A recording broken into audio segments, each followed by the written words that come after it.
Welcome back नाज़रीन। बारिशों की ही बात हो रही है। मुल्क भर में मानसून का ज़बरदस्त स्पेल जारी है और सिर्फ 3 दिनों के दरमियान अब तक 64 अफराद जान की बाजी भी हार चुके हैं। पाकिस्तान के अंदर जो बारान रहमत है ना सादिया, ये जहमत बनते हुए देर नहीं लगाती है, क्योंकि हमारी भी कुछ बेहतियाती होती है और फिर हुकूमत की जानिब से किसी किस्म के कोई इक़दाम नहीं किए जाते हैं। सोशल मीडिया पर बहुत ज़्यादा चल रहा है, जो सवात में वाक़या हुआ उसको लेकर हुकूमत पर भी तनकीद हो रही है और कुछ लोग उन लोगों पर भी तनकीद कर रहे हैं जो लोग वहाँ पर मौजूद थे। फैमिली ये सारा वाक़या जिस तरह से इनिशिएट हुआ उसमें बज़ाहिर ऐसा लग रहा था कि जवाद, ये जब परसों ये वीडियो सामने आने लगी तो सब ये सोच रहे थे कि कोई फैमिली शायद वहाँ पर जा नहीं सकती, इस तरह के इलाके में कोई कैसे ही पहुँचेगा और वहाँ तक कैसे जाएगा।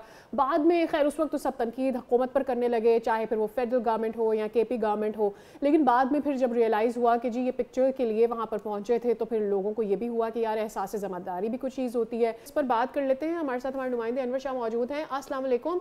कल ये जी वालेकुम अस्सलाम। अनवर, ये परसों से फुटेज आ रही है, मुझे ये बताइएगा कि इस वक्त अब क्या सूरत हाल है। हमने ये तो बड़ी बात की कि लोग लापरवाही करते, कुछ हुकूमत की जानिब से भी इक़दाम होने चाहिए, लेकिन अब तो ये हो चला है, तो उसके बाद अब क्या किया जा रहा है, किस तरह से लोगों को प्रोटेक्ट किया जा रहा है?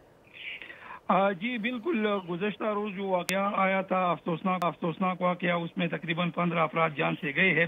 उसके बाद हुकूमत ने यही इक़दाम उठाया है कि चीफ सेक्रेटरी खैबर पख्तूनख्वा शाह अली शाह ने अगले ही रोज़ स्वात का दौरा किया था और उन्होंने दरिया स्वात के किनारे कायम तमाम तजावुज़ात के खिलाफ ऑपरेशन का हुक्म दिया था, जिसके बाद कल से ये ऑपरेशन शुरू हुआ है। दरिया स्वात के किनारे जितनी भी होटल्स है, अयूब ब्रिज से लेके फिजागढ़ बाईपास तक, उसको मौसमार किया जा रहा है। कल भी 16 के करीब होटल जो थे, ये बड़ी अजीब सी बात है अनवर। अभी तो हुकूमत की सारी तवज्जो वहाँ पर जो लोग मौजूद हैं उनको इवैक्यूएट करके उनको किसी अच्छे मकाम पर पहुंचाने की होनी चाहिए, क्योंकि ज्यादातर तो टूरिस्ट ही होंगे ना उसमें। अभी मिसमार क्यों? मिसमार तो पहले कर लेना चाहिए था, बारिशों से पहले ये इक़दाम उठा लेना चाहिए था कि यहाँ पर लोग आते ही नहीं।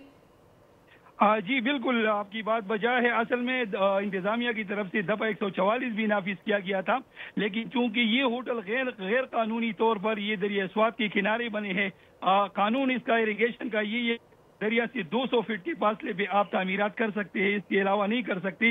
लेकिन ये बिल्कुल दरिया स्वात के किनारे बने हैं। आप स्वात का कभी विजिट करें तो आपको पता चलेगा कि बहुत से होटल ऐसे हैं जिनके पिलर्स दरिया में ही उन्होंने गाड़े हुए हैं और वहाँ पे होटल्स बनाए हैं। हर दफा जब सैलाब आता है तो यहाँ पे ऐसे होटल जो मौत बांट रहे होते हैं एक्चुअली, और खासकर इस मौसम में ऐसे होटल भी आपने प्राइस भी देखी है कितनी हाई होती है। वहाँ स्टे करना आम बंदे का काम नहीं है। यानी एक तो वो मौत बांट रहे हैं और एक ये कि वहाँ पर स्टे इतना महंगा है क्योंकि उसका व्यू समंदर के बिल्कुल दरिया के बिल्कुल पास है।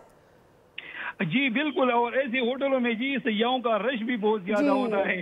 असल में इस वाक़े के बाद ही एक सवाल उठाया जा रहा है सिविल सोसाइटी की तरफ से कि इन होटल्स को एनओसी किसने जारी की है और ये किसके हुक्म से ये होटल बने हैं। ये तो अनवर आप हमें बताएंगे, क्योंकि वज़ीर इत्तलात पंजाब अज़मा बुखारी ने बिल्कुल वाज़े किया था कि सवात में जिस तरीके से होटल्स मालिकान को लाइसेंस दिए गए हैं, दरिया किनारे जो होटल बने हैं, खैबर पख्तूनख्वा के सहाफ़ी बखूबी जानते हैं। ज़रा आप भी बता दें कौन कौन मुलव्विस है इसके अंदर।